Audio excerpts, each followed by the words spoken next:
भारत का स्वतंत्रता संघर्ष। अध्याय 13 होम रूल लीग आंदोलन। पिछले लेख में हमने प्रवासी भारतीयों के गदर आंदोलन की चर्चा की थी। इस लेख में हम स्वराज के लिए स्वदेशी संगठनों के आंदोलन होम रूल लीग मूवमेंट की चर्चा कर रहे हैं। बाल गंगाधर तिलक 6 साल की लंबी सजा काटने के बाद 16 जून 1914 को जेल से छूटे। कैद का अधिकांश समय मंडाल्य जेल बर्मा में बीता था। भारत लौटे तो उन्हें लगा कि वह जिस देश को छोड़कर गए थे वह काफी बदल गया है। स्वदेशी आंदोलन के क्रांतिकारी नेता अरविंद घोष संन्यास की राह पकड़ पौंडीचेरी पहुंच गए थे और लाला लाजपत राय अमेरिका में थे। भारतीय राष्ट्रीय कांग्रेस सूरत के विभाजन, स्वदेशी आंदोलनकारियों पर अंग्रेजी हुकूमत के दमनकारी प्रहारों और 1909 के संवैधानिक सुधारों के कारण नरमपंथी राष्ट्रवादियों की निराशा के सम्मिलित सदमे से अभी तक उबर न पाई थी।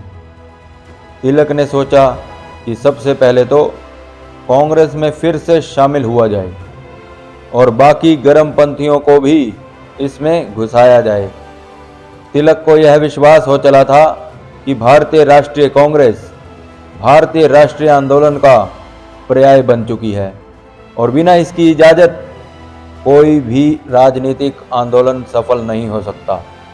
नरमपंथियों को समझाने बुझाने, उनका विश्वास जीतने तथा भविष्य में अंग्रेजी हुकूमत दमन का रास्ता न अख्तियार करे, इस उद्देश्य से उन्होंने घोषणा की, मैं साफ साफ कहता हूं कि हम लोग हिंदुस्तान में प्रशासन व्यवस्था का सुधार चाहते हैं, जैसा कि आयरलैंड में वहां के आंदोलनकारी मांग कर रहे हैं। अंग्रेजी हुकूमत को उखाड़ फेंकने का हमारा कोई इरादा नहीं है। इस बात को कहने में मुझे कोई हिचक नहीं है कि भारत के विभिन्न भागों में जो हिंसात्मक घटनाएं हुई हैं न केवल मेरी विचारधारा के विपरीत हैं, बल्कि इनके कारण हमारे राजनीतिक विकास की प्रक्रिया भी धीमी हुई है। उन्होंने अंग्रेजी हुकूमत के प्रति अपनी निष्ठा दोहराई और भारतीय जनता से अपील की कि वह संकट की घड़ी में अंग्रेजी हुकूमत का साथ दे। नरमपंथी खेमे के तमाम नेता अब महसूस करने लगे थे कि 1907 में सूरत में जो कुछ उन्होंने किया वह गलत था। ये कांग्रेस की अकर्मण्यता से भी क्षुब्ध थे। इन्हें तिलक की अपील बहुत भाई। इसके अलावा इन पर एनी बेसेंट का लगातार दबाव पड़ रहा था कि देश में राष्ट्रवादी राजनीतिक आंदोलन को फिर से तेज करो। एनी बेसेंट अभी हाल ही में कांग्रेस में शामिल हुई थी। 1914 में वह 66 वर्ष की थी। उनके राजनीतिक जीवन की शुरुआत इंग्लैंड होम रूल लीग आंदोलन में हुई थी, जहां उन्होंने स्वतंत्र चिंतन, फ्री थॉट, उग्र सुधारवाद, रेडिकलिज्म, फेबियनवाद और ब्रह्म विद्या थियोसॉफी के प्रचार में हिस्सा लिया। 1893 में वे भारत आई। उद्देश्य था थियोसॉफिकल सोसाइटी के लिए काम करना। उन्होंने मद्रास के एक उपनगर अडियार में अपना दफ्तर खोला और 1907 में ब्रह्म विद्या थियोसॉफी का प्रचार करने लगी। थोड़े समय में ही उन्होंने समर्थकों की एक बड़ी संख्या तैयार कर ली। इनमें ज़्यादातर उन समुदायों के शिक्षित व्यक्ति शामिल हुए थे जिनमें अभी तक सांस्कृतिक पुनर्जागरण नहीं हुआ था। 1914 में एनी बेसेंट ने अपनी गतिविधियों का दायरा बढ़ाने का निर्णय किया और आयरलैंड की होम रूल लीग की तरह भारत में भी सब शासन की मांग को लेकर आंदोलन चलाने की योजना बनाई। उन्हें लगा कि इसके लिए कांग्रेस की अनुमति और गर्मपंथी आंदोलनकारियों का सहयोग लेना जरूरी है। गर्मपंथियों का सहयोग पाने के लिए उन्हें कांग्रेस में शामिल करना जरूरी था। एनी बेसेंट कांग्रेस के नरमपंथी नेताओं को समझाने लगी कि वे तिलक व उनके गर्मपंथी सहयोगियों को कांग्रेस में शामिल होने की इजाज़त दे दें। लेकिन 1914 के कांग्रेस अधिवेशन ने उनकी कोशिशों पर पानी फेर दिया। फिरोज शाह मेहता और बंबई के उनके नरमपंथी समर्थकों ने गोखले और बंगाल के नरमपंथियों को गर्मपंथियों को बाहर रखने के लिए मना लिया। इसके बाद तिलक और एनी बेसेंट ने खुद अपने बूते पर राजनीतिक आंदोलन चलाने का फैसला किया और साथ ही साथ वे कांग्रेसियों पर दबाव भी डालती रही कि वह गर्मपंथियों को पुनः अपना सदस्य बना लें।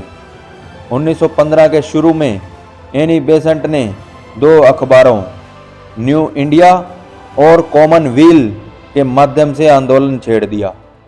जनसभाएं और सम्मेलन आयोजित किए। उनकी मांग थी कि जिस तरह से गोरे उपनिवेशों में वहां की जनता को अपनी सरकार बनाने का अधिकार दिया गया है, भारतीय जनता को भी सब शासन का अधिकार मिले। अप्रैल 1915 के बाद एनी बेसेंट ने और भी कड़ा और जुझारू रुख अख्तियार किया। इसी बीच लोकमान्य तिलक ने भी अपनी राजनीतिक गतिविधि शुरू कर दी, लेकिन वे काफी सतर्क थे। वे नहीं चाहते थे कि कांग्रेस का नरमपंथी खेमा नाराज हो या कांग्रेस को यह लगे कि तिलक की गतिविधियां कांग्रेस की नीतियों से मेल नहीं खाती। उनकी दिली ख्वाहिश कांग्रेस में किसी तरह शामिल होने की थी।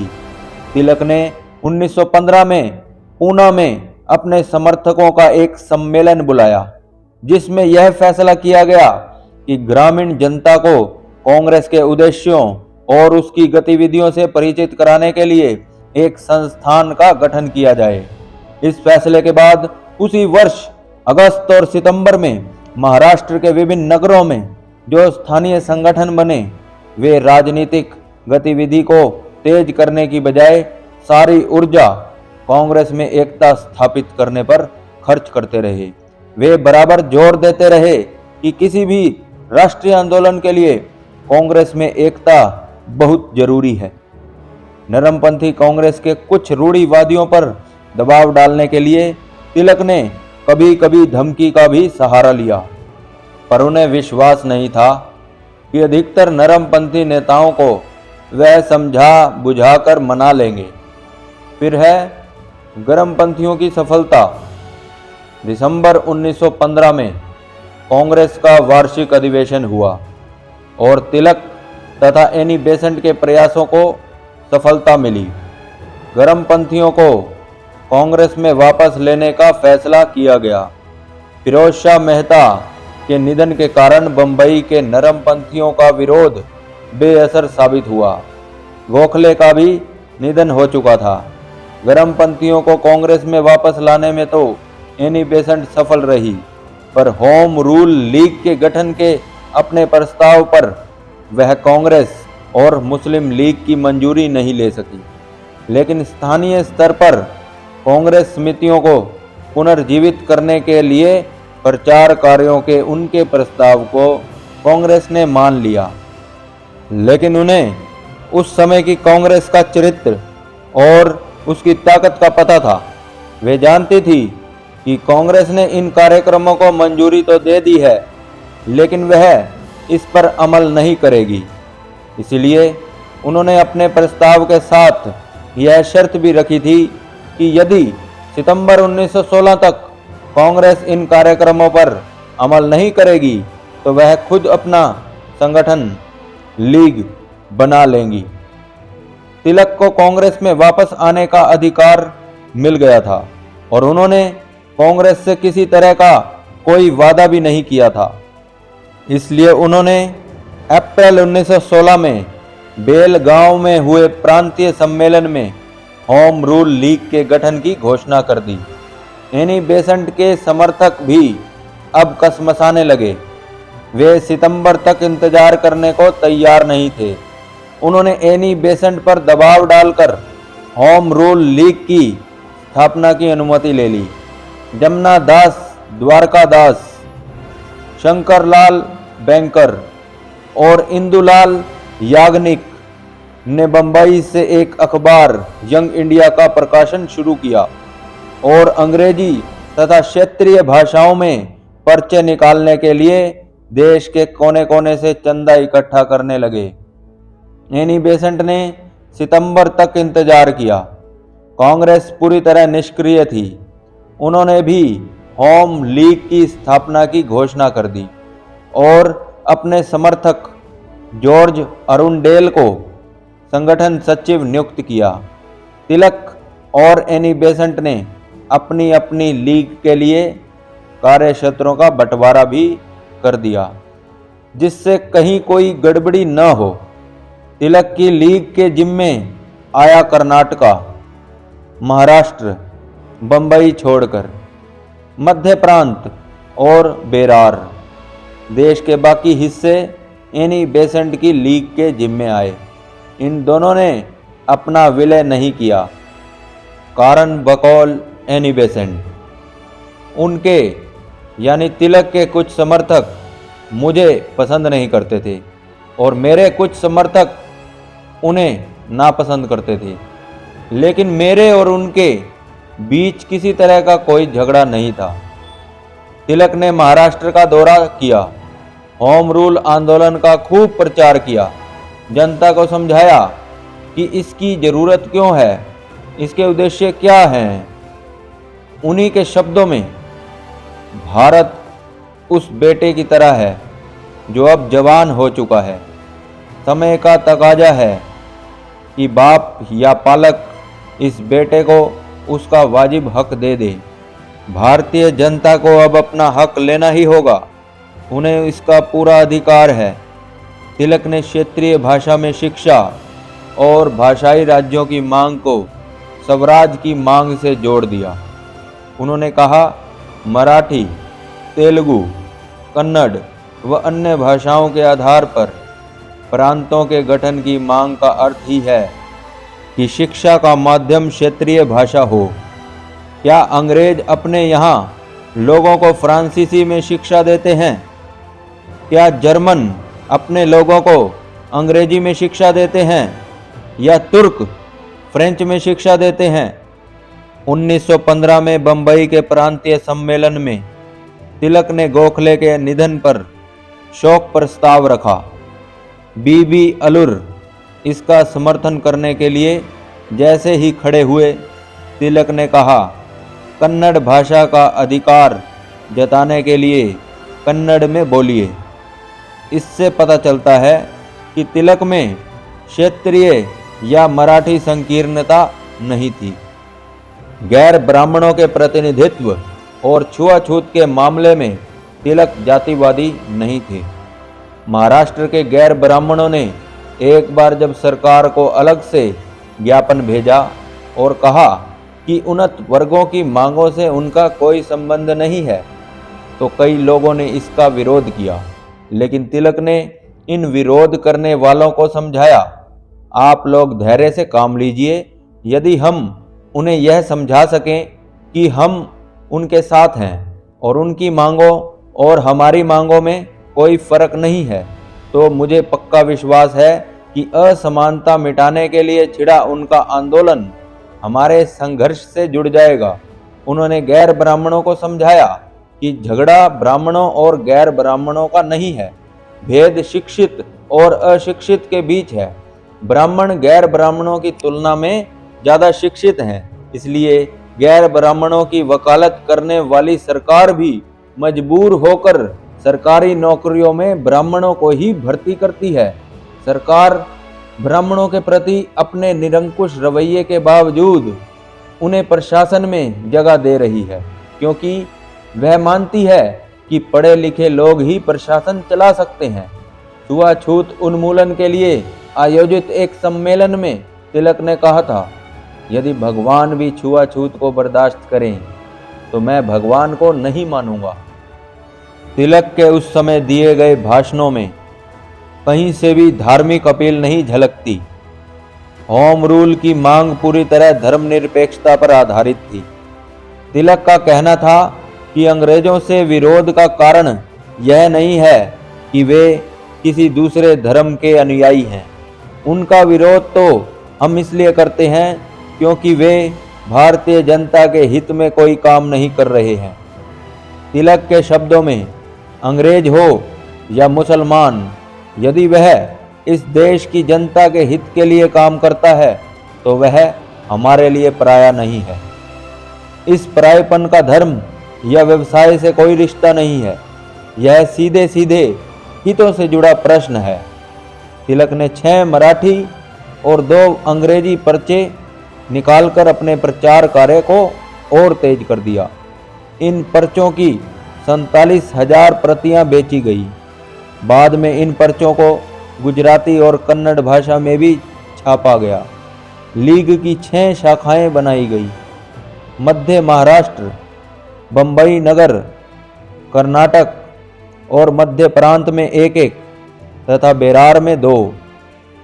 होम रूल आंदोलन ने जैसे ही जोर पकड़ना शुरू किया, सरकार ने दमनात्मक कार्रवाइयां तेज कर दी। इस आंदोलन पर वार करने के लिए सरकार ने एक विशेष दिन चुना। 23 जुलाई 1916 तिलक का 60वां जन्मदिन था। एक बड़े समारोह का आयोजन किया गया और तिलक को 1 लाख रुपए की थैली भेंट की गई। सरकार ने भी इस अवसर पर उन्हें इनाम दिया।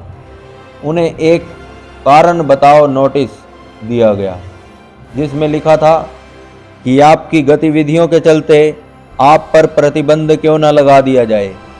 उन्हें 60,000 रुपयों का मुचलका भरने को कहा गया। तिलक के लिए शायद यह सबसे महत्वपूर्ण उपहार था। उन्होंने कहा, अब होम रूल आंदोलन जंगल में आग की तरह फैलेगा, सरकारी दमन विद्रोह की आग को और भड़काएगा। तिलक की ओर से मोहम्मद अली जिन्ना के नेतृत्व में वकीलों की एक पूरी टीम ने मुकदमा लड़ा। मैजिस्ट्रेट की अदालत में तो तिलक मुकदमा हार गए, पर नवंबर में हाई कोर्ट ने उन्हें निर्दोष करार दिया।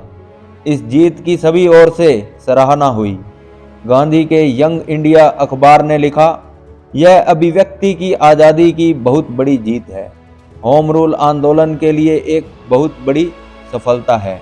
इस अवसर का तिलक ने भी फायदा उठाया और अपने सार्वजनिक भाषणों में कहने लगे कि होम रूल या स्वशासन की मांग व्यक्त करने के लिए सरकार ने अनुमति दे दी है। तिलक और उनके सहयोगियों ने प्रचार कार्य तेज कर दिया और अप्रैल 1917 तक उन्होंने 14,000 सदस्य बना लिए।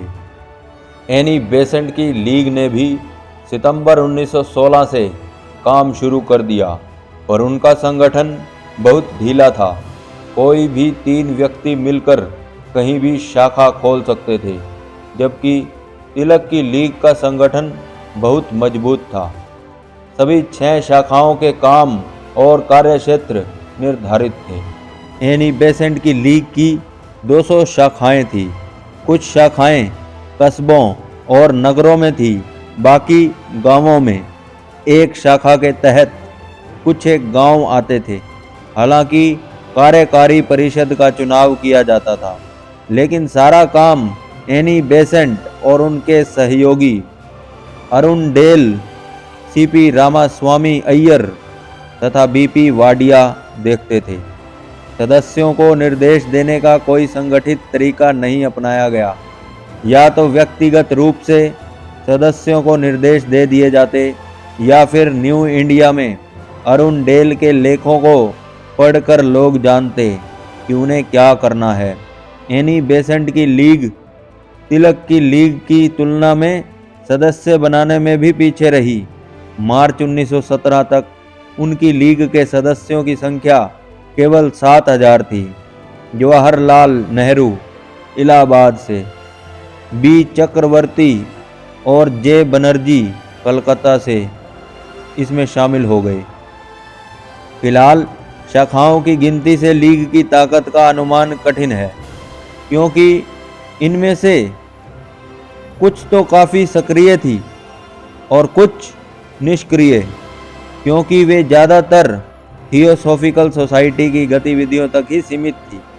बतौर उदाहरण, मद्रास नगर में शाखाओं की संख्या सबसे ज़्यादा थी, लेकिन बम्बई, उत्तर प्रदेश के नगरों और गुजरात के ग्रामीण इलाकों की शाखाएं काफ़ी सक्रिय थी। हालांकि उनकी संख्या कम थी, इन सारी गतिविधियों का एकमात्र लक्ष्य था होम रूल की मांग के लिए बड़े पैमाने पर आंदोलन छेड़ना। इसके लिए राजनीतिक शिक्षा देना और राजनीतिक बहस शुरू करना बहुत जरूरी था।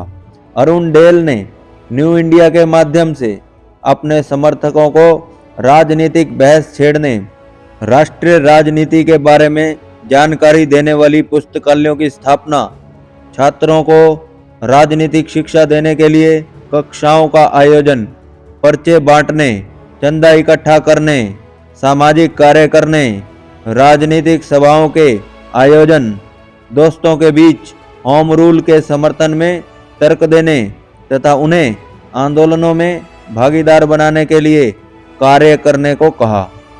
कई शाखाओं ने इन पर अमल किया। राजनीतिक बहस चलाने पर विशेष रूप से ध्यान दिया गया।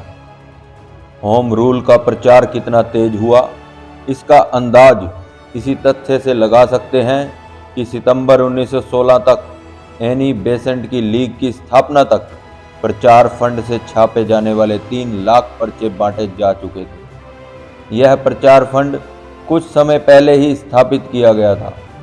इन पर्चों में तत्कालीन सरकार का कच्चा चिट्ठा होता था और स्वराज के समर्थन में तर्क दिए जाते थे।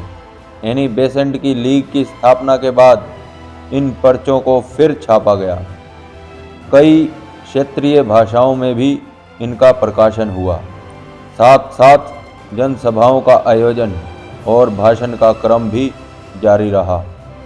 जब भी किसी मुद्दे को लेकर देशव्यापी प्रतिरोध का आह्वान किया जाता, लीग की सारी शाखाएं इसका समर्थन करती। नवंबर 1916 में जब एनी बेसेंट पर बेरार व मध्य प्रांत में जाने पर प्रतिबंध लगाया गया, तो अरुण डेल की अपील पर लीग की तमाम शाखाओं ने विरोध बैठकें आयोजित की और वाइसराय तथा गृह सचिव को विरोध प्रस्ताव भेजे। इसी तरह 1917 में जब तिलक पर पंजाब और दिल्ली जाने पर प्रतिबंध लगाया गया, तो पूरे देश में विरोध बैठकें हुई। लीग की तमाम शाखाओं ने इसका डटकर विरोध किया। कांग्रेस की अकर्मण्यता से क्षुब्ध अनेक नरमपंथी कांग्रेसी भी होम रूल आंदोलन में शामिल हो गए। गोखले की सर्वेंट ऑफ इंडिया सोसाइटी के सदस्यों को लीग का सदस्य बनने की इजाज़त नहीं थी, लेकिन उन्होंने जनता के बीच भाषण देकर और पर्चे बांटकर होम रूल आंदोलन का समर्थन किया। उत्तर प्रदेश में अनेक नरमपंथी राष्ट्रवादियों ने लखनऊ कांग्रेस सम्मेलन 1916 की तैयारी के सिलसिले में होम रूल लीग के कार्यकर्ताओं के साथ गांवों कस्बों का दौरा किया। इनकी ज़्यादातर बैठकें स्थानीय अदालतों के पुस्तकालयों में होती, जहां छात्र, व्यवसायी व अन्य पेशों से जुड़े हुए लोग इकट्ठा होते। और अगर बैठक किसी बाजार के दिन होती तो इसमें गांवों से आए किसान भी शरीक होते।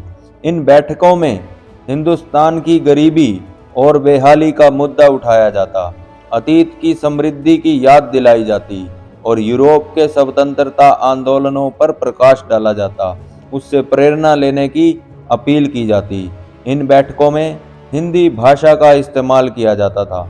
नरमपंथियों का होम रूल लीग को समर्थन देना कोई अचरज की बात नहीं थी, क्योंकि लीग नरमपंथियों के राजनीतिक प्रचार व शैक्षणिक कार्यक्रमों को ही अमली जामा पहना रही थी। 1916 में कांग्रेस का लखनऊ अधिवेशन होम रूल लीग के सदस्यों के लिए अपनी ताकत दिखाने का एक अच्छा मौका था। तिलक के समर्थकों ने तो एक परंपरा ही बना दी, जिस पर कांग्रेस बहुत साल तक टिकी रही। उनके समर्थकों ने लखनऊ पहुंचने के लिए ट्रेन आरक्षित की, जिसे कुछ लोगों ने कांग्रेस स्पेशल का नाम दिया, तो कुछ ने होम रूल स्पेशल कहा। अरुण डेल ने लीग के हर सदस्य से कहा था कि वह लखनऊ अधिवेशन का सदस्य बनने की हर संभव कोशिश करे। फिर है कांग्रेस लीग समझौता। लखनऊ कांग्रेस अधिवेशन में तिलक को पुनः कांग्रेस में शामिल कर लिया गया। अध्यक्ष अंबिका चरण मजूमदार ने कहा, 10 वर्षों के दुखद अलगाव तथा गलत फहमी के कारण बेवजह के विवादों में भटकने के बाद भारतीय राष्ट्रीय दल के दोनों खेमों ने अब यह महसूस किया है कि अलगाव उनकी पराजय है और एकता उनकी जीत। अब भाई भाई फिर मिल गए हैं। इसी अधिवेशन में महत्वपूर्ण कांग्रेस लीग समझौता हुआ, जो लखनऊ पैक्ट के नाम से जाना जाता है। इस समझौते में एनी बेसेंट और तिलक ने महत्वपूर्ण भूमिकाएं निभाई। मदन मोहन मालवीय समेत कई वरिष्ठ नेता इसके बिल्कुल खिलाफ थे। उनका आरोप था कि यह समझौता मुस्लिम लीग को बहुत तवज्जो देता है। तिलक ने इस आरोप पर कहा, कुछ महानुभावों का यह आरोप है कि हम हिंदू अपने मुसलमान भाइयों को ज़्यादा तवज्जो दे रहे हैं। मैं कहता हूँ कि यदि स्वशासन का अधिकार केवल मुस्लिम समुदाय को दिया जाए तो मुझे कोई एतराज़ नहीं होगा। राजपूतों को यह अधिकार मिले तो परवाह नहीं। यदि यह अधिकार हिंदुओं के सबसे पिछड़े वर्गों को भी दिया जाए तो मुझे कोई एतराज़ नहीं। हिंदुस्तान के किसी भी समुदाय को यह अधिकार दे दिया जाए, हमें कोई एतराज़ नहीं। मेरा यह बयान समूची भारतीय राष्ट्रीय भावना का प्रतिनिधित्व करता है। जब भी आप किसी तीसरी पार्टी से लड़ रहे होते हैं तो सबसे ज़रूरी होती है आपसी एकता, जातीय एकता, धार्मिक एकता और विभिन्न राजनीतिक विचारधाराओं की एकता। तिलक को बहुत रूढ़िवादी हिंदू माना जाता था। वह भारतीय प्राच्य विद्या के प्रकांड विद्वान थे। जब उन्होंने इस तरह का बयान दिया तो किसी और को विरोध करने की हिम्मत नहीं हुई। हालांकि मुसलमानों के लिए अलग निर्वाचन क्षेत्रों के सिद्धांत को स्वीकारना विवादास्पद था, लेकिन यह इसलिए स्वीकार किया गया कि कहीं अल्पसंख्यकों को यह न लगे कि बहुसंख्यक उन पर प्रभुत्व स्थापित करना चाहते हैं। लखनऊ कांग्रेस अधिवेशन ने संवैधानिक सुधारों की मांग फिर उठाई। सदस्यों का मानना था कि स्वशासन के लक्ष्य की प्राप्ति में यह मांग सहायक होगी, लेकिन इस मांग में वे सारी चीज़ें शामिल नहीं थी जैसा कि होम रूल लीग के सदस्य चाहते थे। लेकिन उन्होंने इस पर कोई विवाद नहीं खड़ा किया। वे हर हाल में कांग्रेस में एकता बनाए रखना चाहते थे। तिलक ने एक और प्रस्ताव रखा कि कांग्रेस अधिवेशन के निर्णयों तथा कार्यक्रमों को असली रूप देने के लिए एक कार्यकारिणी का गठन किया जाए, पर नरमपंथियों के विरोध के कारण यह प्रस्ताव मंजूर न हो सका। वास्तव में तिलक चाहते थे कि कांग्रेस अकर्मण्य न रहे, थोड़ा सजीव बने और काम करे। तिलक का प्रस्ताव तो नामंजूर हो गया, पर 4 साल बाद जब 1920 में महात्मा गांधी ने कांग्रेस संविधान को संशोधित कर उसे नया रूप दिया, एक ऐसा स्वरूप जो किसी आंदोलन को लंबे समय तक चलाने के लिए जरूरी था, तो उन्होंने भी तिलक के इसी प्रस्ताव को जरूरी समझा। कांग्रेस अधिवेशन की समाप्ति के तुरंत बाद उसी पंडाल में दोनों होम रूल लोगों की बैठक हुई, जिसमें लगभग 1000 प्रतिनिधियों ने भाग लिया। कांग्रेस लीग समझौते की सराहना की गई और तिलक तथा एनी बेसेंट ने बैठक को संबोधित किया। लखनऊ से लौटते समय इन दोनों नेताओं ने उत्तर, मध्य और पूर्वी भारत के अनेक क्षेत्रों का दौरा किया। फिर है सरकारी दमन। होम रूल आंदोलन के बढ़ते प्रभाव को देखकर सरकार का चिंतित होना स्वाभाविक था। मद्रास सरकार जरा ज़्यादा ही कठोर हो गई। उसने छात्रों के राजनीतिक बैठकों में भाग लेने पर प्रतिबंध लगा दिया। पूरे देश में इसका विरोध हुआ। तिलक ने कहा, सरकार को मालूम है कि देश प्रेम की भावना छात्रों को ज़्यादा उत्तेजित करती है, वैसे भी कोई भी देश युवा वर्ग की ताकत से ही उन्नति कर सकता है। मद्रास सरकार ने जून 1917 में एनी बेसेंट, जॉर्ज अरुंडेल तथा वीपी वाडिया को गिरफ्तार कर लिया। इसके खिलाफ देशव्यापी प्रदर्शन हुए। सर एस सुब्रमण्यम अय्यर ने सरकारी उपाधि नाइटहुड अस्वीकार कर दी। मदन मोहन मालवीय, सुरेंद्र नाथ बनर्जी और मोहम्मद अली जिन्ना जैसे तमाम नरमपंथी नेता जो अब तक लीग में शामिल नहीं थे, इसमें शामिल हो गए और उन्होंने एनी बेसेंट व अन्य नेताओं की गिरफ्तारी के खिलाफ आवाज उठाई। 28 जुलाई 1917 को कांग्रेस की एक बैठक में तिलक ने कहा कि यदि सरकार इन लोगों को तुरंत रिहा नहीं करती है तो शांतिपूर्ण असहयोग आंदोलन चलाया जाए। इस प्रस्ताव को सभी प्रांतीय कांग्रेस समितियों के पास मंजूरी के लिए भेजा गया। बेरार और मद्रास की कांग्रेस समितियां तो इस पर तुरंत कार्रवाई के पक्ष में थी, लेकिन बाकी समितियां कोई निर्णय करने से पहले थोड़ा इंतजार करने के पक्ष में थी। गांधी जी के कहने पर शंकर लाल बैंकर और जमुना दास द्वारकादास ने ऐसे 1000 लोगों के दस्तखत इकट्ठे किए जो सरकारी आदेशों की अवहेलना करके जुलूस की शक्ल में जाकर एनी बेसेंट से मिलना चाहते थे। इन लोगों ने स्वराज्य के समर्थन में किसानों और मजदूरों से हस्ताक्षर कराना शुरू किया। गुजरात के कस्बों और गांवों का दौरा किया और वहां लीग की शाखाएं स्थापित करने में मदद की। होम रूल लीग के सदस्यों की संख्या में अप्रत्याशित वृद्धि हुई। इस प्रकार सरकारी दमन ने आंदोलन को और बढ़ावा दिया, आंदोलनकारियों को और जुझारू बनाया।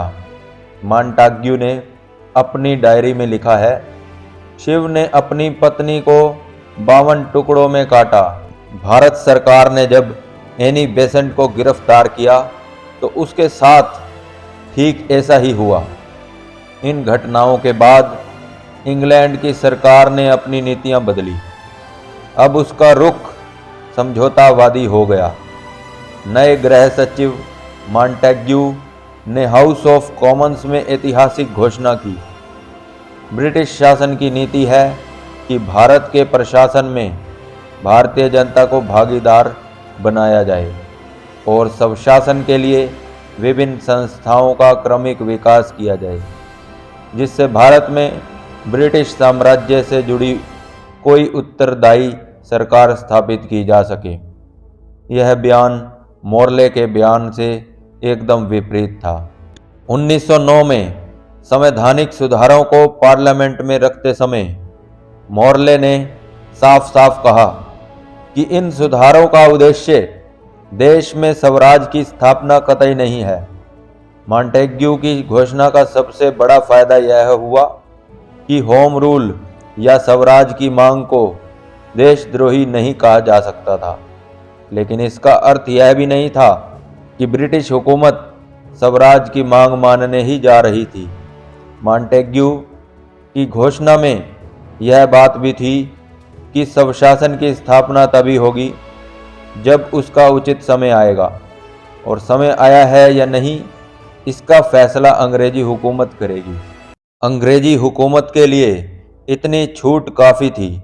इससे साफ जाहिर था कि वह भारतीयों के हाथ में निकट भविष्य में सत्ता सौंपने नहीं जा रही है। फिलहाल मॉन्टेग्यू की घोषणा के चलते सितंबर 1917 में एनी बेसेंट को रिहा कर दिया। इस समय एनी बेसेंट की लोकप्रियता चरम सीमा पर थी। दिसंबर 1917 में कांग्रेस के वार्षिक अधिवेशन में तिलक के प्रस्ताव पर उन्हें अध्यक्ष चुन लिया गया, लेकिन 1918 में अनेक कारणों से होम रूल आंदोलन कमजोर पड़ गया। 1917 में भारी सफलता मिलने के बावजूद यह आंदोलन मृत प्राय हो गया। एनी बेसेंट की गिरफ्तारी से उत्तेजित होकर जो नरमपंथी इस आंदोलन में शामिल हुए थे, उनकी रिहाई के बाद निष्क्रिय हो गए। सरकार ने सुधारों का आश्वासन दिया था। इन नेताओं को लगा कि अब आंदोलन की जरूरत नहीं है।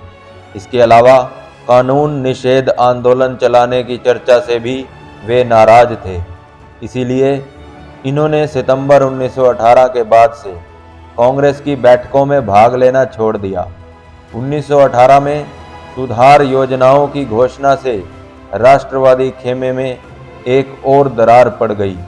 कुछ लोग इसे ज्यों का त्यों स्वीकार करने के पक्ष में थे, तो कुछ लोग इसे पूरी तरह नामंजूर करना चाहते थे। कुछ लोगों का मानना था कि इसमें कई कमियां तो हैं, पर इसे आजमाना चाहिए। इन सुधारों और शांतिपूर्ण असहयोग आंदोलन के मुद्दों पर एनी बेसेंट दुविधा में थी। कभी तो वह इसे गलत कहती और कभी अपने समर्थकों के दबाव के कारण ठीक कहती। शुरू में तिलक के साथ एनी बेसेंट ने भी कहा कि इन सुधार योजनाओं को भारतीय जनता मंजूर न करे, यह उसका अपमान है, पर बाद में उन्होंने इसे मान लेने की अपील की।